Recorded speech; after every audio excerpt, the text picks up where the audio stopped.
Joining me now, Ronna McDaniel, Chairwoman of the Republican National Committee. Ronna, great to have you with us. And I was talking with Ed Rollins, who I think is the savviest, smartest political analyst in the country. He says the Senate, the Republicans have an opportunity to get 4 or 5 extra seats in the Senate and to hold their margin in the House.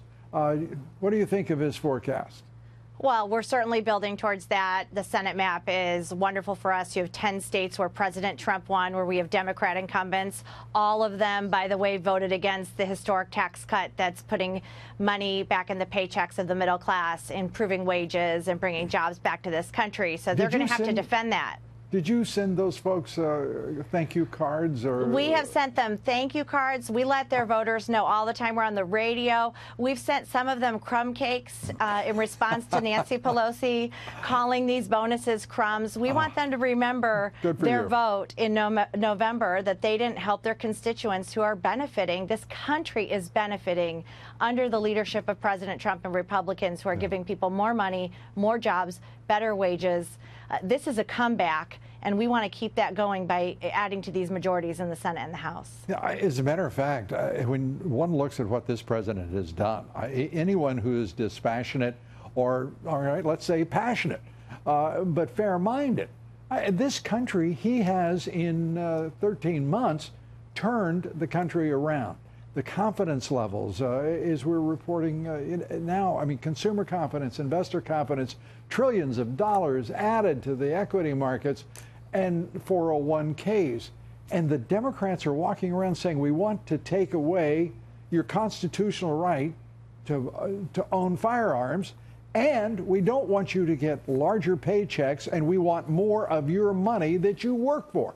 What an idiotic manifesto for the lovely Dems to run on. They are the party of no. They are the party of resist. So they have said no to bigger paychecks. They have said no to higher wages. They have said no to a bigger economy and a greater country and a stronger military and ISIS on the run and Supreme Court justices that revere the Constitution. They've said no to everything. So we're going to say no to them in November, and we're going to keep this comeback going with more Republicans. The RNC's raised record money with the help of President Trump, who's our greatest fundraiser, our greatest motivator for small dollar donations. And we're going to be on the road with him. We've made more voter contacts. We are prepared to win in these midterms, but it's going to take energy and urgency on our side. And the president was exactly right at CPAC when he said everyone has to be engaged. This is all hands on deck, because the one thing that Democrats do have is energy on their side. Opposition is uniting, and they're going to come out, and we have to match that. You know, I know you almost have to say that. It's obligatory for the chair of the RNC. But I don't see that energy on the part of the Democrats, to be honest with you. And I'm not arguing with you. It's just that I fail to see it. They haven't got a plan. They don't have a program. They don't even have an interesting idea about what to do with our money if they were able to confiscate more of it. They have no policy to which they can point and say, this was just a boffo idea. We need more Democrats.